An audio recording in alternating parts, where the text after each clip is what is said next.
Hello all. Welcome. Today we will be covering the jurisdictional reach of federal courts over arbitration awards. As part of this video, we will cover the audio recording of the case and also cover the decision by the court at the end.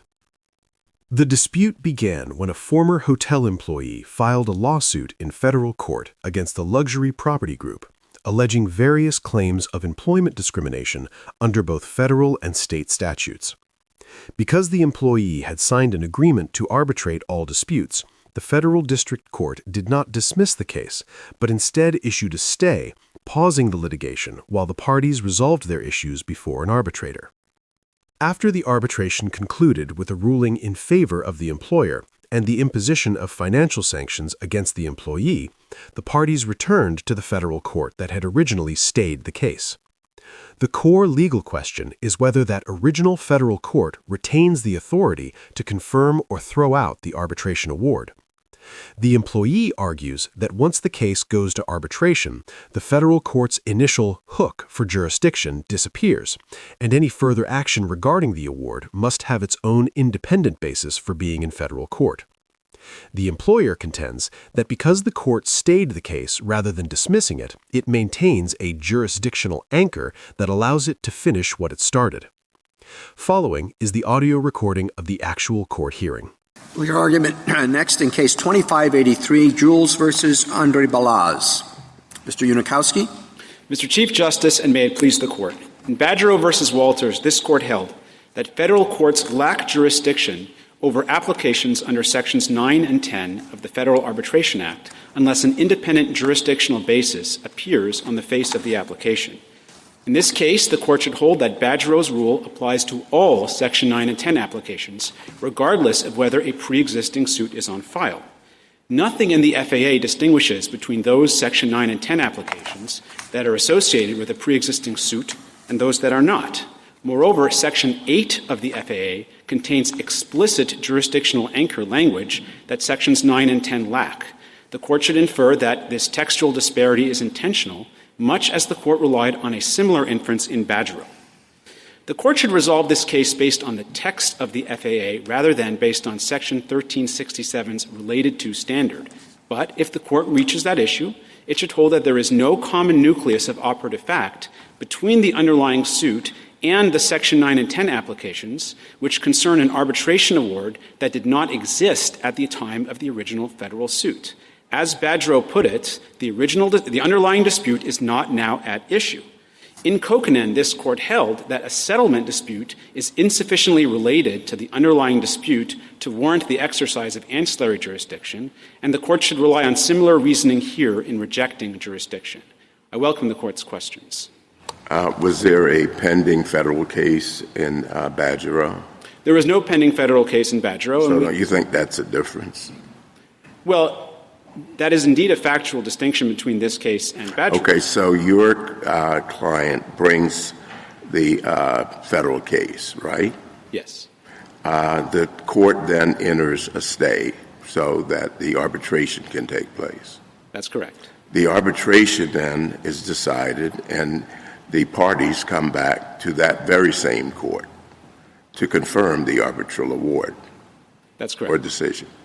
And you're saying now that the jurisdiction of the court that you invoked is inadequate to decide this. That's correct, Your Honor. I'm sorry. Don't you think there's something odd about that? I don't think so. I think our position follows pretty cleanly. Do you think that that's consistent with Badgerow? Yes, I think that the Badgerow rule, admittedly in the Badgerow case, there was no original lawsuit, and in this case there is. And that's why this is a separate case from Badgerow, but ultimately I think the same rule should apply. So in Badgerow there was no jurisdiction.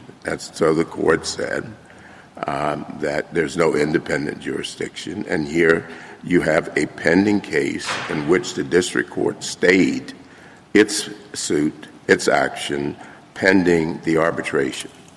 And you say that's similar to Badgerow, where there was no case.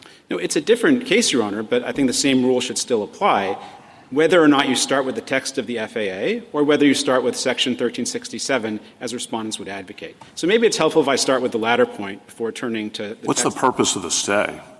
The purposes of the stay is for if the case comes back and is not resolved in arbitration. So if you look at the text of Section 3, Section 3 says that if it turns out that the parties are in default of the arbitration, so the arbitration doesn't resolve the dispute, then the parties can come back to the federal court and the federal court can adjudicate the dispute. Or in the Spizzeri case, the court offered the example of a case where the arbitration breaks down. And so the case is stayed and the case might have to be reactivated in federal court. But here, there's an arbitration award. The arbitration is wrapped up. And so under Rule 8 of the Federal Rules of Civil Procedure, the court should dismiss the federal suit. It's quite similar to defense. Counsel, doesn't Rule 8C1 say that an arbitration has to be pled as an affirmative defense?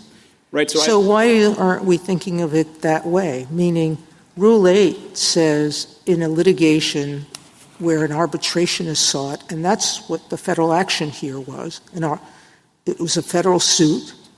The defense was arbitration controls. Why isn't this just a motion to confirm that the claim can't go forward?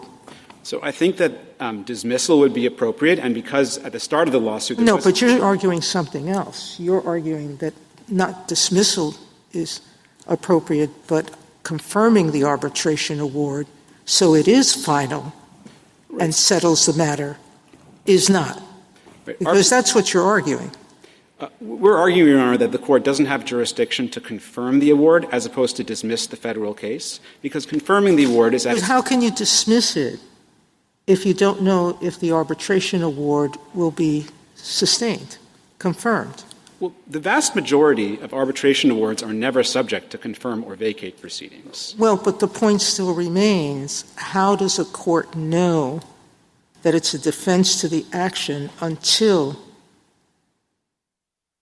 it has decided that it's a valid award? No, because the award itself is the defense. It functions like a release. So if a plaintiff files a lawsuit and the defendant— Well, you can't claim an arbitration award that has been vacated, correct?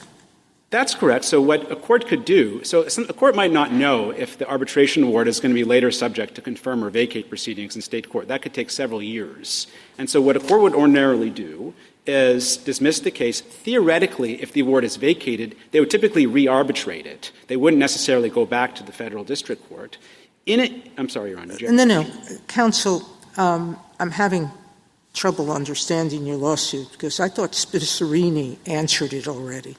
In Spizzeri, what we said was where a court does have proper jurisdiction over a Section 9 or 10 application in a pre-existing lawsuit, and there was, under Section 3, a pre-existing federal claim, so they had proper jurisdiction, the court that stayed the action can and should, for efficiency's sake, adjudicate those applications as motions in the existing lawsuit.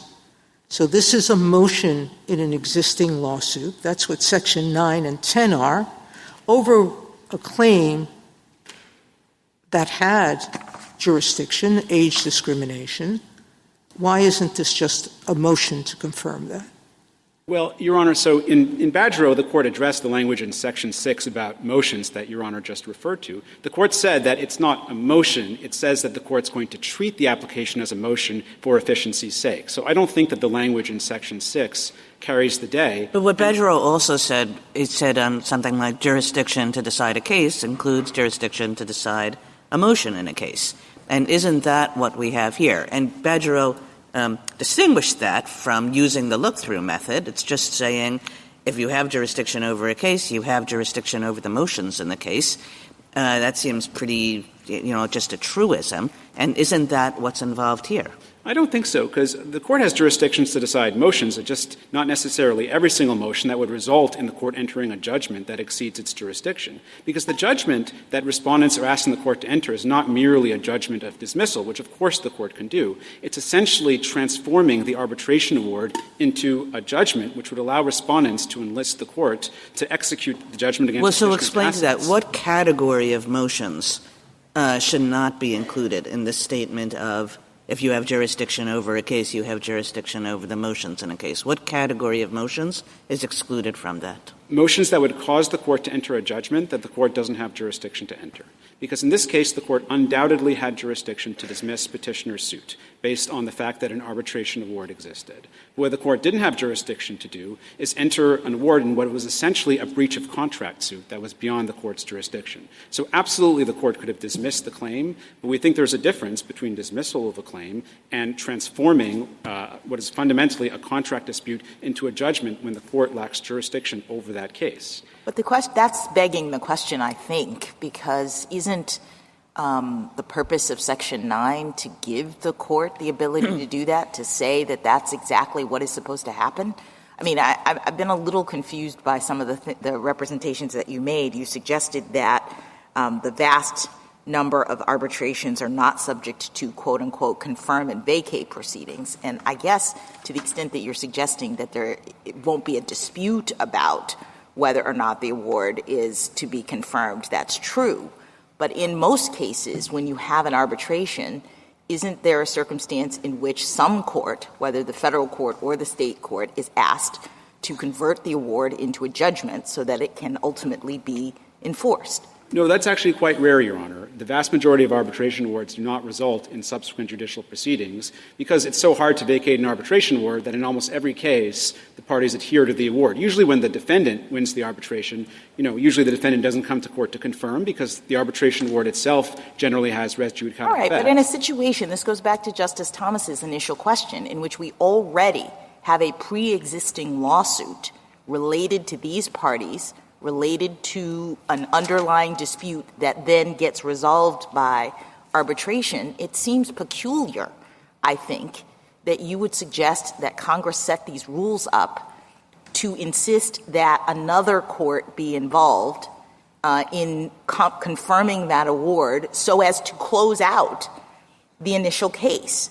I mean, the circumstances, you would, I think, have to agree that when we have a existing lawsuit that was stayed for the purpose of arbitration, it can't be one of the situations in which the arbitration can happen and everybody goes off into the sunset and the original court doesn't know what happened. So there has to be some closure to this. And I think under your rule, the closure you're positing comes from another court confirming the award, and that just seems very odd. I don't think so, Your Honor. So, first of all, I think that the closure happens when the award occurs and the parties come back to the federal court and say, look, we were able to resolve our dispute in arbitration. There's no more pending claims. There's no partial subset of claims that were stayed. The entire case is over. But you do agree they have to come back to the federal court. Of course they have to come back to the federal court. All right. And so, but somehow you're saying that having exercised jurisdiction over this matter from day one at your request, Justice Thomas reminds us, the only way it gets resolved from the standpoint of wrapping this up is if the parties are just coming back to notify that another court has been engaged to do some sort of confirmation. Or you're saying the confirmation doesn't have to happen at all? It doesn't have to happen at all. There's a 4-year statute of limitations, at least in California, on the confirmation proceedings. The court's not just going to sit there for 4 years to wait to see whether someone's going to But if the parties want it to happen, yes. You're saying they cannot ask the court that took original jurisdiction over it to be the one to confirm. Right. That's correct. They should go to the state court, and the court is free to stay the dismissal of the case if it knows that there's ongoing confirmation or vacator proceedings in a different court. But all the court cannot do is transform what is fundamentally a breach of contract suit into a judgment. Mr. Unikowski, why wouldn't there be ancillary enforcement jurisdiction, to be specific, of the kind that was that the court talked about in Kekkonen? It seems to me that if the parties come back, Kekkonen envisioned a situation in which the district court could, under 41, make it part of the terms of the settlement agreement that the district court could retain authority to enforce the agreement, and that wouldn't have been a problem. There would be no separate basis of jurisdiction there, right? It's a distinct action. It's a contract action, in essence, that's distinct from the underlying suit. Wouldn't be 1331 or 1332, for example. Why couldn't something like that theory apply here? So, first of all, That's not respondent's argument, and that's not what the court did in this case. The Section 3 order did not purport to retain jurisdiction to confirm a follow-up arbitration award. It just said, pursuant to Section 3, that the case will be stayed until arbitration has been had. I also don't think a court could do that. I don't think a court could circumvent the limitations under Section 3 by entering an order that's broader than Section 3, especially given that you have Section 8, which explicitly authorizes the retention of jurisdiction in maritime cases, and Section 9 does not have similar language. I also think that a court doesn't have unlimited authority to retain jurisdiction under Rule 41. I think the analysis is somewhat similar to the analysis in cases involving consent decrees. So in certain cases, a court can take a settlement and embody it in a judgment, but the court can't just rubber stamp it. The court has to make an independent assessment of things like whether or not the settlement advances the objectives underlying the statute, and only then can it really give the settlement the imprimatur of the court's authority. And so we think that, a similar analysis would have to happen here, except it can't, because in an arbitration award, the court really isn't considering on its own the viability of the award. It's just assessing whether the arbitrator exceeded its powers. So in a nutshell, I don't think the court did that in the Section 3 stay. I don't think the court could have done that either in the Section 3 stay. When it comes back, if the case were a federal question case to begin with, and it comes back, there's no federal question, therefore it goes to state court, correct? So what happens is the court, yes, so there was a federal question at the outset. Right. And so the arbitration award functions like a release or res judicata. It's a defense saying this case has been resolved in a different form. Got it. So the confirm or vacate, though, goes to state court in those cases? Yes. If you come back and the original jurisdiction was based on diversity of citizenship, you still have the diversity when you come back. Correct. The face of the application. Then you go to federal court. You can, because there's an independent jurisdictional basis on the face. It just strikes me as odd that if the original case, to Justice Thomas's question, was based on federal question jurisdiction, you'd end up in state court to confirm or vacate, whereas if the original jurisdiction was based on diversity, and that still exists at the end, you would end up in federal court. That seems like an odd result. I don't think it's so odd, because the follow-up dispute at its core is a contract dispute. The parties aren't debating anymore the merits of the federal claims. That's been resolved by the arbitrator. All the parties are addressing. There's still a pending federal case based on federal question jurisdiction. That's true, but once the arbitration is over and there is an arbitration award and we're at the stage where the court is considering a Section 9 or 10 application, the issue is not whether or not the federal claims have merit or not. That's already been resolved by the arbitrator. The issue is whether the arbitrator committed fraud, exceeded its powers, things that have nothing to do with the federal claims. And Badgerow's insight from our perspective is that at core is a contractual dispute. Mr. Unikowski, yes. I'm sorry, please. Go ahead. That was my question, too. And I'm struggling to come up with a reason why Congress in the Federal Arbitration Act might have wanted diversity cases to remain in federal court for confirmation proceedings, but federal question cases to go to state court. You're a very clever fellow. What might you imagine Congress's policy judgment have been for that? I think it's a similar policy judgment that underlay Badgerow, and I do recognize that in Badgerow there is no pre-existing federal suit. But nonetheless, in Badgerow, the underlying question was federal. Like, the question was whether the arbitrator's resolution of federal claims complied with the Federal Arbitration Act. And the court said that at core, that's a contract dispute. And courts only have jurisdiction over contract disputes when the requirements for diversity of citizenship are satisfied. And so that's ultimately the distinction. Okay. And as a policy matter, I mean, what's happening in this case is ultimately the court is entering a judgment. The reason people typically seek to confirm arbitration awards is because they want a judgment they can execute on. That's why most confirm or vacate proceedings are when the plaintiff wins and they have a judgment and they want to use the authority of the court.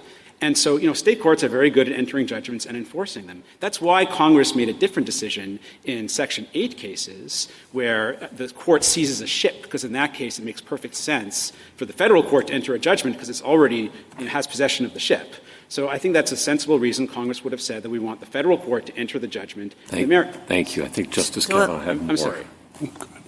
Am I right, Mr. Unikowski, that your understanding of where Section 5 and 7 would continue to apply? It's really only in these diversity suits again? I think so, but I think there's an argument possibly the other way that wouldn't apply in this case. So I think the correct answer, like my ultimate bottom line position is that yes, there has to be an independent jurisdictional basis in Sections 5 and 7. Section 4 has look-through jurisdiction, Section 8 has the anchor, and if such language isn't present, there needs to be an independent jurisdictional basis. Now, I think there's a reasonable contrary argument that wouldn't apply here under the second head, as Kokanen puts it, of ancillary jurisdiction. There is an argument theoretically available that if the court compels arbitration, but there's no arbitrator, appointing an arbitrator is a way of enforcing the order compelling arbitration. So I think a court could reach that conclusion, which wouldn't apply here because the arbitration is over. Like the order compelling arbitration has been carried out. So I think the court can reserve this question until the next time it has the opportunity to decide whether a particular type of Here arbitration. the court didn't order arbitration because it thought it didn't have the power to. That's correct. It stayed. But so under your theory, your answer to Justice Kagan is it doesn't have any power. No, but I think arguably even in a case where the court stays pending arbitration like this one, the premise of the stay order is that the arbitration will happen. Otherwise, the arbitration will last forever. And so court — this is not my bottom line answer, but I think a court could say that the court is in a sense enforcing the order staying arbitration by appointing an arbitrator to make sure the arbitration happens. That's just a way a court might avoid that result. But ultimately, I think that the FAA says what it says. The court, Congress included jurisdictional language. Thank you, counsel. Yes. Counsel, no one. Oh. Go ahead. No one, I think, disputes the court's jurisdiction to enter a consent decree. So why isn't confirmation of an arbitral award analogous, since both involve taking a private resolution and making it a judgment of the court?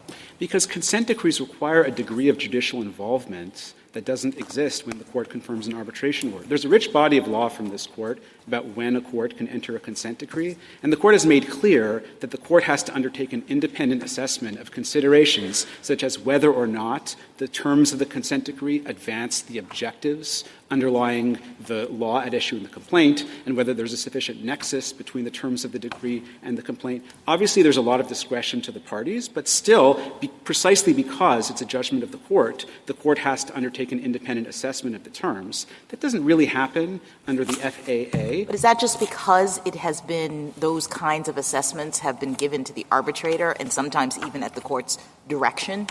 I don't think so. When the court confirms an arbitration award, the court isn't independently assessing, for example, whether the arbitrator's award furthers the goals of Title VII or the ADA or whatever federal statutory claims are being advanced.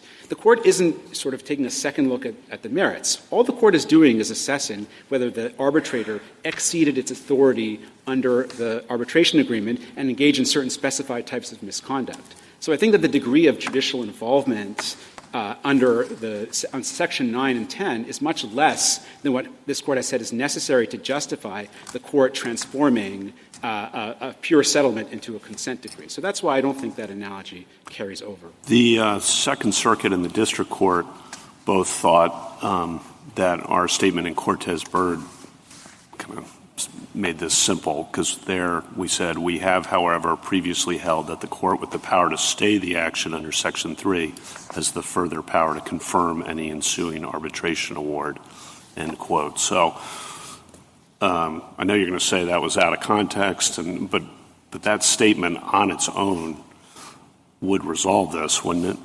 On its own, that statement is favorable to respondents, and I'm going to say what you said I was going to say, which is that if you read that whole paragraph, it's actually making a very different point, which I think ultimately supports our position, which is that Congress wouldn't have intended the Court's ability to decide a Section 9 or 10 application to turn on whether there was a pre-existing suit on file. Right? So the question in Cortez-Byrd was one of venue, whether venue existed only in the jurisdiction in which the arbitration occurred or was broader than that. And the proponent of narrow venue conceded in that case that if there was a Section 3 stay, that court could exercise jurisdiction over the Section 9 and 10 application, but argued for a different result if there was no Section 3 stay. Different question. Section 10 in state court. Thoughts? Yeah, so, I mean, we view that Sections 9 and 10 as joined at the hip. Like, Section 9 refers to confirming the award unless there's a Section 10. With the standards set forth in Section 10. Oh, the Court reserved that question in Badgerow. Yeah, what are your thoughts? My thoughts are that it doesn't have to be exactly identical to the federal standard, but if the Does it have to be close? Pretty close. Like, if the Court authorized... Pretty close? Yeah. basically pretty close. I mean, the court hasn't addressed this. Look, if the state court authorizes de novo review of an arbitration award. Because the state court theoretically could have very different standards than the arbitration awards thrown out, but then the new suit, again, back to Justice Thomas's first question, not the new suit, the suit comes back to federal court then after the state court's thrown out the arbitration award. So typically that's not a strange system. I don't think it would come back to federal court. Typically what would happen is they would arbitrate the claim again. Like the effective, for instance. It depends what the state court said in tossing the arbitration award, right? Well, not really, because if the federal court, if the case is arbitrable, then, and the state court says there's some defect in the arbitration proceeding, but the case is still arbitrable, you'd presumably go back and re-arbitrate. Theoretically, the parties, for example, might stipulate that if the award is vacated, they're just going to give up on arbitration, and then they could go back to federal court, either file a Rule 60 motion, or the federal court could opt to wait to dismiss the case until the state court's proceedings are done, and it could be reactivated in federal court. Do states have pretty close standards? They do. I don't think that's – I'm not aware of any state that diverges significantly. Like there's like minor wording differences sometimes. I think there would be an obvious preemption problem. As I said, the state authorized de novo review of an arbitration award that would be contrary to Section 2's substantive standard that arbitration agreements should be enforced. But if there's like very small distinctions or differences in things like the statutes of limitations, I don't think that those types of differences would necessarily – I have another question also just about practice here. Are most of these 9 and 10 applications brought as freestanding applications, or are they connected to a federal suit in the way that this one was? I mean, I've read a lot of cases. I'm not sure of the empirics there.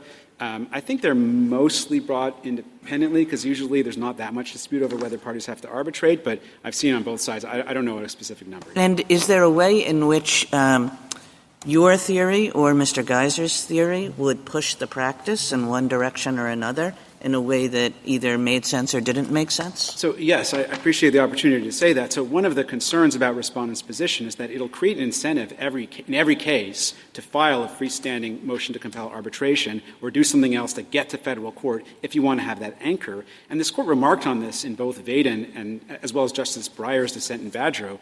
Vaden said it would be a totally artificial distinction to distinguish between Section 9 and 10 applications associated with pre-existing suits and not so associated. And Justice Breyer's Vadro dissent reiterated that language, that the jurisdictional anchor would create that totally artificial distinction. Thank you, counsel. Justice Thomas, anything further? Justice Alito? Well, just out of curiosity, do you think we should ask Claude to decide this case? No, I adhere to the wise judgment of this court. Justice Sotomayor?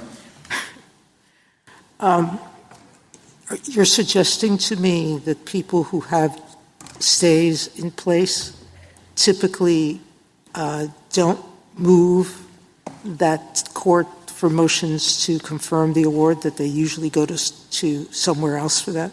No, I'm suggesting that usually motions to confirm the award aren't necessary, especially when No, I understand that. But when there is a stay, what's the number of cases that go to another court?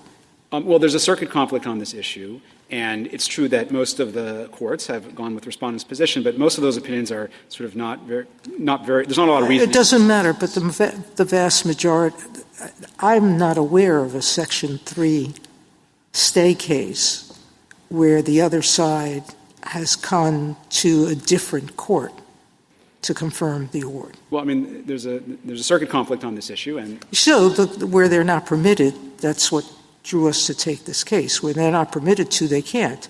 Right. But the point is, when they are permitted, they stay in the court where the stay is granted, correct? Right. It's likely that if the court rules for respondents, people don't want to pay a second filing fee, so they'll probably go. You talk about your fear of people choosing litigation, choosing a venue, and not arbitrating in order to get a venue. Yes. You have to be Houdini, not Houdini. You have to have magical powers to know whether you're going to win or lose, right? No, you can just bring a freestanding Section 4 motion to compel arbitration, which this court held you could do in Vaden. Well, you didn't bring it. No. You had to have the foresight. You went to New York, a jurisdiction that had no connection to the dispute, where the dispute happened, and only because you've lost in New York are you wanting to get out of New York. Your Honor, the facts of this specific case don't present the practical concern. Well, but they present the practical concern that your fear requires a lot of predictions that parties are unlikely to engage in because right now most of them don't fight where they're going. They just do arbitration, and most of them don't fight awards. They accept them. Right, but the point is, look, if I am advising a client, and the client says we're about to arbitrate, and we might need down the road to file an application to confirm or vacate the award, and the client says, I'd rather be in federal court. In every case, I would say, let's go to federal court. You know, I practice a lot of arbitration law. I don't know a client who ever said that to me. I want to file it in this court. In case I win the award, I want to be in federal court. Thank you, counsel. Justice Kagan, Justice Gorsuch, Justice Kavanaugh, Justice Barrett. This is a practical matter. Under your theory, the stay is in place. You have the award. You want to confirm it. Do you have to go do you file a motion to dismiss first in the district court before you go to the state court to try to get the arbitral award confirmed or vacated? No, I don't think you necessarily have to do that. I don't think there's a specific order of operations because we view this as the arbitration award as a non-jurisdictional defense akin to res judicata or release. I think the federal court could opt, if it knows that there is an ongoing vacate or confirm proceeding, it could opt to just wait to dismiss the federal suit until those proceedings wrap up. I don't think there's necessarily an order of operations that's required. Okay, thanks. Justice Jackson? Can I just take you back to the original questions that I think Justice Sotomayor and Justice Kagan asked about treatment of this as a motion? Yes. And Section 6. And I know that you referenced Badgerow's statement that the applications will get streamlined treatment as a motion. But Badgerow cited a case called Hall Street Associates for that proposition. It quoted from Hall Street, and that entire quote says we'll get streamlined treatment as a motion, obviating the separate contract action that would usually be necessary to enforce or tinker with an arbitral award in court. So it appears, at least as of Hall Street, the court understood the way that this worked, that the reason why you're treating this as a motion is that it would mean that you wouldn't need another contract action in another court in order to enforce the award. Why doesn't this undermine the argument that you're making now? Because I interpret that language in Hall and Badgerow differently. Section 6 does not distinguish between applications in a freestanding case and applications that are associated with a pre-existing case. It's just a single rule that covers all FAA applications that says that they'll be treated like a motion. And what the court said in Badgerow was what that means is not that it is a motion in a case in which there's jurisdiction. It'll just be treated like one. I understand, but in Hall it says the reason why it's treated as a motion is because it will obviate the separate contract action. And what I'm confused about is how that could be consistent with your vision, which would require a separate contract. Well, I think there has to be jurisdiction over the contract action. If there isn't jurisdiction, the court couldn't hear it. And if there is jurisdiction, then yes, the court could hear it as a motion, and it would save a lot of time and effort. And Section 9 and 10 has these very specific service of process provisions. And if the defendant is within the district, it's sort of easier to serve process than it is normally. And I think Section 6 is similar with that streamlined procedure, but that doesn't mean there is jurisdiction. It simply talks about what happens if there's jurisdiction. Thank you. Thank you, counsel. Mr. Geiser? Thank you, Mr. Chief Justice, and may it please the Court. Consistent with decades of established doctrine, federal courts with pre-existing jurisdiction may resolve related claims in the same pending case, and nothing in the FAA or Badgerow overrides the ordinary jurisdictional rules in this setting. A federal court already vested with original jurisdiction has obvious power to hear FAA motions in that pending action. There is no need to ask if there is a redundant basis for original jurisdiction because jurisdiction already exists, and any FAA motion falls squarely within a court's supplemental jurisdiction. This follows under the plain text of Title 28. It adheres to ordinary jurisdictional principles, and it promotes the FAA's purpose and objectives, including facilitating the judiciary's supervisory role in enforcing awards. Petitioner's contrary approach contravenes Section 1367. It is at odds with Badgerow, and it invites unworkable and untenable results. Respondents are simply asking to go back to the same court to enter judgment and dismiss petitioner's case without having to bifurcate these proceedings, file new state law litigation, and endure a parallel federal appeal. and chase down petitioner to finally bring this case to a close. I welcome the Court's questions. How exactly does 1367 apply to a Section 9 application where there are no apparent claims? Where are the claims in an application under Section 9? Well, I think it applies exactly under Section 1367. You have an existing federal case which vests original jurisdiction. The Section 9 claim, if you look at it as a state law analog, as a contractual resolution of the claim as Badgerow did, then there would be supplemental jurisdiction over that state law claim. Now, but it's not a state law claim. It isn't, which I think is all the more reason that there clearly is jurisdiction under 1367. 1367 isn't limited to state law actions. It's any claim that's so related to the original claim that it forms part of the same case or controversy. Well, but it's the same nucleus of operative fact. That's the test. How is this the same nucleus of operative fact? It seems to me completely two different sets of facts. Well, I don't think so, Your Honor. It's the contractual resolution of the pending claim in the same case.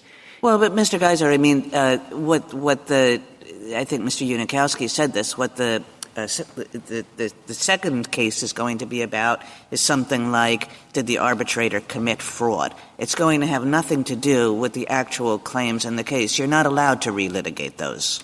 You're not, but I don't think that matters. I don't think the test are the elements coterminous. It's are the claims so related they form part of the same case or controversy? The arbitration award is an affirmative defense in the case. It's hard to see how something can be an affirmative defense to the claim in the case without being related to that case. Yeah, I think that's just not 1367's focus. 1367 says we're not going to look sort of as an abstract matter as to whether two claims were brought by the same parties or have certain features or are connected with each other in a certain way other than one particular way, which is, are the facts the same in these two claims? And the facts are not going to be the same in these two claims. Well, not all the facts, but you're still asking, this is a contractual resolution of the claim that is pending. It's like saying that the judgment in a case is somehow unrelated to the original claim that produced the judgment. I think it doesn't have to be the same. We absolutely, I agree with my friend that these claims will not overlap. Often they have nothing to do with each other. Yeah, common nucleus of operative fact. And often they have nothing to do with each other. I would say almost always they have nothing to do with each other. How could that possibly be a common nucleus of operative fact? Well, it doesn't. It's not that every fact has to share the same, original atom. It's is there a common nucleus of operative fact? It's the great-great-grandchild of the original claim, kind of attenuated on. I mean, what is it a claim? I mean, you characterize it as an affirmative defense, not a counterclaim, not a subsidiary claim. It doesn't seem like it's a claim. Well, it's resolving. I think it is resolving the claim in the sense that it is contractually, disposing of the claim that has been brought. Now, I will say that there's an entirely different way to look at this, and part of the problems that the FAA, as this Court has acknowledged, is unique. We have an unusual situation where we have a federal right under a federal statute that doesn't give rise to federal jurisdiction, and one analog is to say that the arbitration award is like a contractual settlement. So then confirming the award under the FAA, even though it's a federal statute, is like resolving a state law contract dispute, sort of like Kekkonen. Another analog, though, is just to say this is the federal directive on how a court decides what to do when the claim that's pending before it is now settled. So in the same way that Congress can provide rules of decision in Rule 23 to say if you're going to settle a class action, do you accept the settlement or not, or attach conditions to Rule 41, or do exactly what the Court contemplated could have happened in Kekkonen. And if that's the way you're looking at it, are you drawing on original jurisdiction then? Yes. That's not a supplemental jurisdiction idea. Then we don't need supplemental jurisdiction, right. Which is why we offered two competing paths in our brief that lead to effectively the same result. It's not ancillary jurisdiction, just to clarify. You're saying that the original jurisdiction, the 1331 hook, is carrying you all the way through. I think that is one way, I think, in a sensible way to look at it. I think it's actually the way that Cortez Byrd was contemplating, saying, of course, once you have an original case and you've stated under Section 3, then of course you have jurisdiction to resolve what's a motion in the pending case, just as Justice Kagan and Justice Jackson pointed out, to decide what to do with that contractual resolution of the single pending claim. You heard his response on Cortez Byrd. Do you want to, your friend, you want to react to that? Sure. So I think my friend is correct that Cortes-Byrd was citing marine transit, which is a Section 8 case. But Cortes-Byrd was not a Section 8 case. So the way I read Cortes-Byrd, and I think the way the courts have read Cortes-Byrd, is the court was importing this common sense, intuitive proposition that happened to arise in the Section 8 context and putting it into the Section 9 through 11 context. And Cortes-Byrd, by the way, was a 2002 decision. It's been decades on the books. Courts have construed it exactly the same way. It was only until the Fourth Circuit. Most of the courts have gone that way, right? Well, Most of the courts of appeals. I think every court has gone that way. The only one that hasn't was the Fourth Circuit, which, with all due respect to the Fourth Circuit, I think just profoundly misread Badgerow. That's why I said most. Yeah, and that is, and in fact, when we say most, that is effectively, as far as we're aware, the only court that has gone the other way. I'm not aware of a single court before Badgerow that's gone the other way. Mr. Geiser, you've laid out two paths for us. One, the supplemental jurisdiction path, reliant on a statute that could never be accused of being overly precise. The other would be the original jurisdiction path.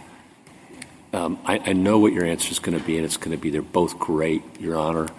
But which one do you think, if forced to choose, is the safer route, and why? I mean, I really do think that they're both great, and I think that they both work. So any lawyer who doesn't say that isn't worth his salt. You wish to win, and I understand that, but. I think that, and it really is, it's half in one hand, half in the other. I would say that you could say it's part of the original jurisdiction. That's just a very easy way to resolve it. We're in the same pending case. We're trying to dispose of the original claims. Your brief, if I read your brief is a supplemental jurisdiction brief. Well, we did make both arguments, and we did supplemental jurisdiction. You made one in a couple of paragraphs, and you made the other in 50 pages. Well, we thought that might be a slight exaggeration. Well, no, we thought one was so obvious that we were trying to help the court if it decided to go the other way. But I do think, though, that the reason what we were fronting 1367 is because of the analogy that the court drew in Badgerow. Is that if you do think of this as a contractual resolution of the claim, and then you think of it as a dispute over that contractual settlement, then it does look like it's a little bit different. And I do think that they clearly arise out of the same ultimate, common nucleus of operative fact. It's clearly the same case or controversy because, again, it is literally resolving the single controversy before the case, which is why if you look at how courts typically dispose of these actions, if they do retain jurisdiction, as every court outside the Fourth Circuit does, is that they say if we confirm the arbitration award, you enter judgment on the arbitration award and judgment on the underlying claim. You do it in one fell swoop because it is effectively the same action. Can you respond to your friend's comments of picking up on Justice Breyer's dissent in Badgerow about incentives? I think that it's really hard to see how there's an incentive to file an anchor suit for any number of reasons, including that parties aren't doing that. Again, Cortes-Byrd's language, and my friend can quibble whether it was overstated or improper, but Cortes-Byrd's language was unequivocal. If you imported that sentence into this decision, you could write a one-page opinion with a holding that says we've resolved this in Cortes-Byrd. That was in 2002. And there hasn't been a single identified case of someone filing an anchor suit. And I think it's for similar reasons to Justice Sotomayor pointed out. It's a very odd litigant who is choosing an original venue not to litigate the case and not to compel arbitration, which is sometimes heavily contested, and that's what you'd be worried about, but thinking months or years down the road, what is this going to look like once we get that award? Do I want to confirm it or vacate it? And I'd rather be in federal court. So I'm going to file this preemptive federal action. And for some parties, it's not even an option. If you're a plaintiff and you file the original lawsuit to litigate, then it's not even clear. You might have, first under Morgan versus Sundance, you might have forfeited your arbitration rights because you're trying to litigate. And if the defendant doesn't move to compel arbitration, you're then out of luck. You showed up there. It's your lawsuit. So I don't think that those incentives actually play out. And if you're concerned about the practical consequences, I would look at the practical consequences of where my friend's position would lead courts and litigants. It would create this odd situation where a party finishes in federal court after the stay. Now apparently the federal court will either dismiss the case without knowing whether those claims are actually resolved or not, or they stay the case to wait, as my friend said, potentially several years for the post-arbitration motions to play out in state court. Now, if the federal court does dismiss the case, now we have an even worse situation. Now we have parallel proceedings. You have a federal appeal potentially contesting the pre-arbitration motion to compel arbitration, because you can't take that until you have a final judgment in federal court. And then you have the same litigants going to state court to challenge what happened in the arbitration itself. So instead of having one proceeding up and running where parties have already paid a filing fee, they've found the defendant, they've effectuated service, they've maybe fought about venue, they fought about personal jurisdiction, everything is up and running where you can resolve it in one proceeding, take one appeal. It's nice, neat, and tidy. Instead, you have now competing litigation in separate tracks in different court systems. I don't think that's what Congress intended. I think that would create what Justice Byrd described as, attributing to Congress a taste for the bizarre, and I do think that would be a bizarre situation. I agree with you that it seems more practical and tidy to do it the way that you just described. I'm wondering if you fronted the 1367 argument, because in some ways it provides – I still struggle with the common nucleus of operative fact and exactly where is the claim issues, but it provides a theoretical grounding. When I'm trying to think about 1331 just by itself, I'm trying to figure out what in 1331, if I'm blinded, I'm taking 1367 out of it, justifies the adjudication of this separate contract dispute. I think it would be exactly the same way that when a court invokes, say, Rule 23E, it doesn't say, do I have separate jurisdiction to decide whether to accept this settlement or not? Or whether in the Rule 41 context, do I have jurisdiction to decide whether to retain, jurisdiction over the settlement to police it or to put it in the decree? I think it is part of the original power to dispose of the claim. And so under that formulation, we're thinking of it more as a motion than a claim, which would be inconsistent with the 1367 theory, right? Debatably. I think 1367, is been described as quite broad. I think it's pretty capacious. I think it can cover lots of things. But luckily for us, Section 6 under the FAA says treat these as motions. So if you want to treat this as a motion covered by original jurisdiction, you have a very easy path to do it. It's consistent with Justice Byrd. It's consistent with the fact that Section 6 says treat this as a motion. I think it's even consistent with Kekkonen. And again, just to be clear, Kekkonen was dealing with a far more aggressive assertion of ancillary jurisdiction. That was a dismissed case, and the parties were trying to get the court to re-invoke jurisdiction to decide something. Okay, well, let's talk about Kekkonen. What about Kekkonen's kind of bucket two, where Kekkonen says, well, it would be different if the court had reserved in the dismissal the authority to enforce the terms of the settlement? You didn't push that particularly hard. Why? Well, we did, and I'm sorry if it wasn't clear that we did. Here, it's even better. You don't have a dismissal. You have existing pending claims in a pending case. So Kekkonen, again, is a much harder case. There, the court saying, I'm going to dismiss this action, and I'm going to retain jurisdiction just in case something happens down the road. Here, we have pending federal claims.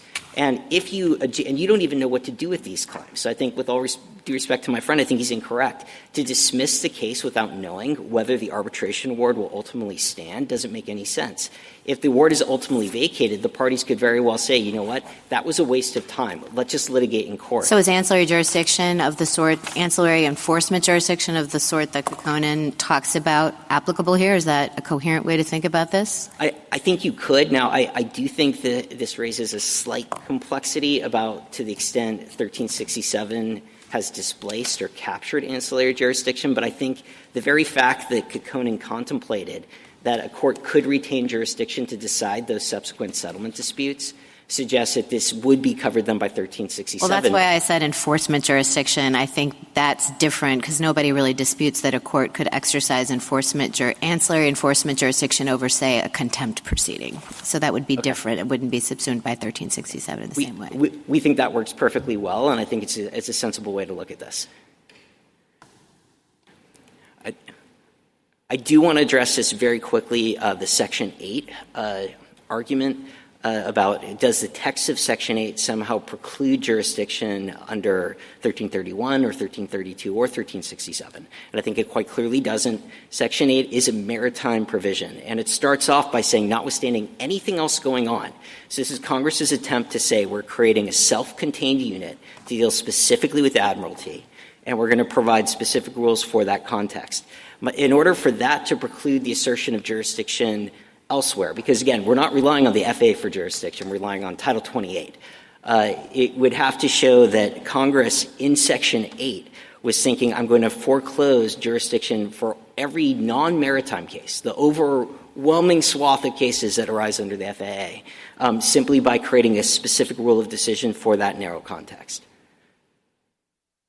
Mr. Geiser, just going back to this, it's just a motion in a case. If you have jurisdiction in a case, of course you have jurisdiction over this too.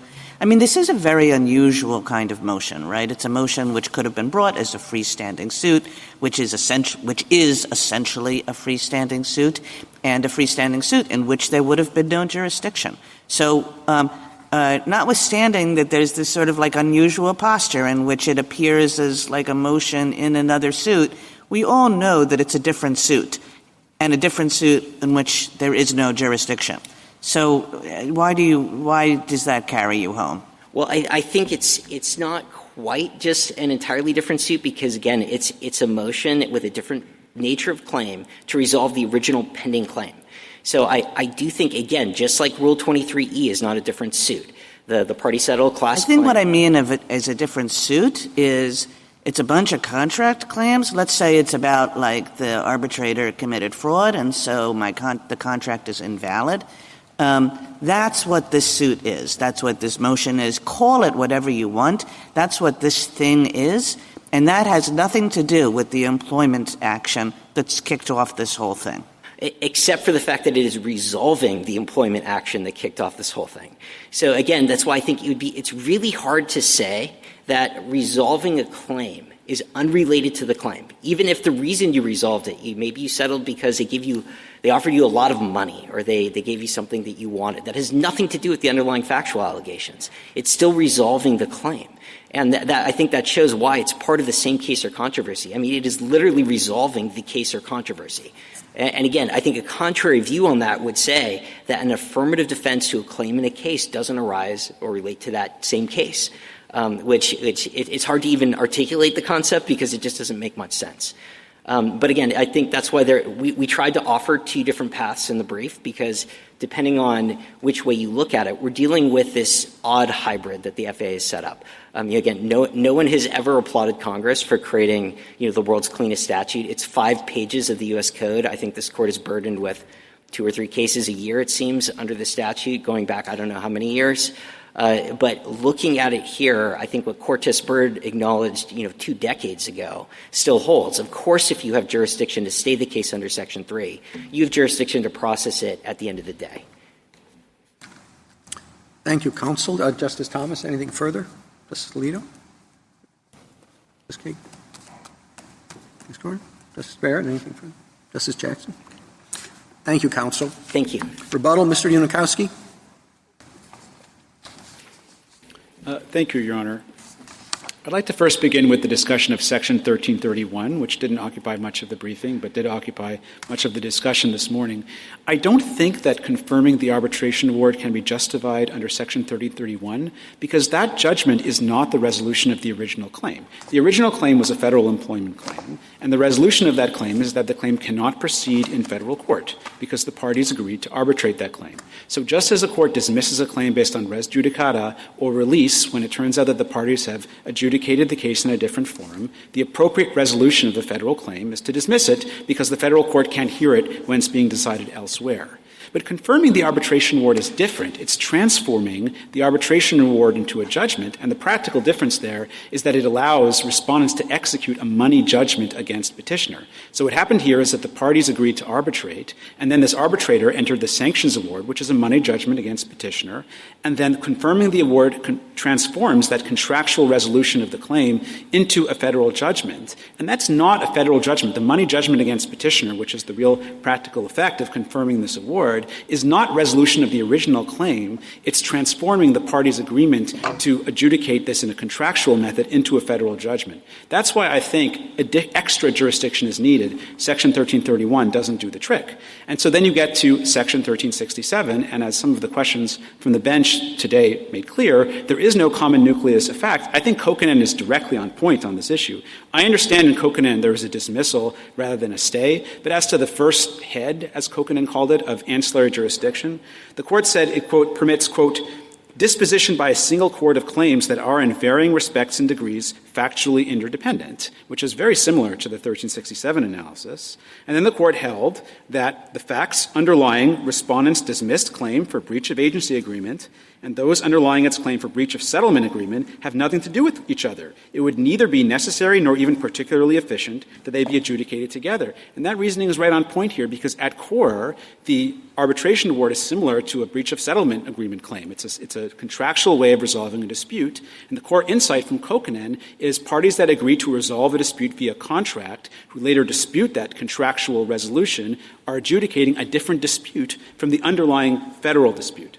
I'd just like to say a few words about Cortez Bird. The court has said that the court has cautioned against giving too much credit to drive-by jurisdictional rulings. And I think this is just the canonical case of a drive-by jurisdictional ruling. So first of all, jurisdiction was conceded in that case under diversity jurisdiction. Also, there was no Section 3 stay at all. So the jurisdictional anchor issue was doubly not presented. Meanwhile, the court was talking about what it had previously held, in this case, marine transit, that everyone agrees is irrelevant. The court was also talking about a venue issue, which was also conceded by one side in that discussion. And all of this in service of making an argument that's ultimately the argument we're making in this very case, which is that Congress would not have intended for a court's authority to hear a Section 9 or 10 stay application to depend on whether or not there's a pre-existing suit on file. So I do understand that lots of lower courts have followed that statement from Cortez Bird, which makes sense. I think when a lower court sees a sentence like that in the U.S. reports, much like in the Royal Canin case, which presented a very similar scenario, the courts will often go along with it. That's essentially what happened here. But I think that, this court has, the authority to check, as it did in Royal Canin, whether that one sentence really establishes a holding. And I think it just doesn't when you look at the posture of that case as compared to this one. Finally, in terms of the practical effects that respondents identify, I don't think that they're that significant. I mean, what happens is after there's an arbitration award, you go to the federal court, and if a party says, look, we're planning to go to state court to confirm the award or vacate it, the federal court can say, look, okay, I'll wait to see whether or not the case ever comes back, and I'll just delay the dismissal a little bit longer. And they'll go to state court and litigate there. I mean, parallel federal and state litigation happens every day in our system in our federal system, and I don't think that the practical concerns here are any greater than they would be in any other case when you have parallel litigation across the federal and state systems. If there's no further questions, we'd ask the court to reverse the judgment below. Thank you, counsel. The case is submitted. That concludes the audio recording of the court proceedings. The case was argued in April 2026, and no decision has been issued as of the time of this recording, and that when a decision is available, it will be published as a link under this video. This concludes this presentation. If you have thoughts on this case and judgment, do comment below the video. Also, to receive notifications of future cases, be sure to subscribe to the channel. Please share the channel link with your friends and peers that you think may be interested in or benefit from it. Thank you.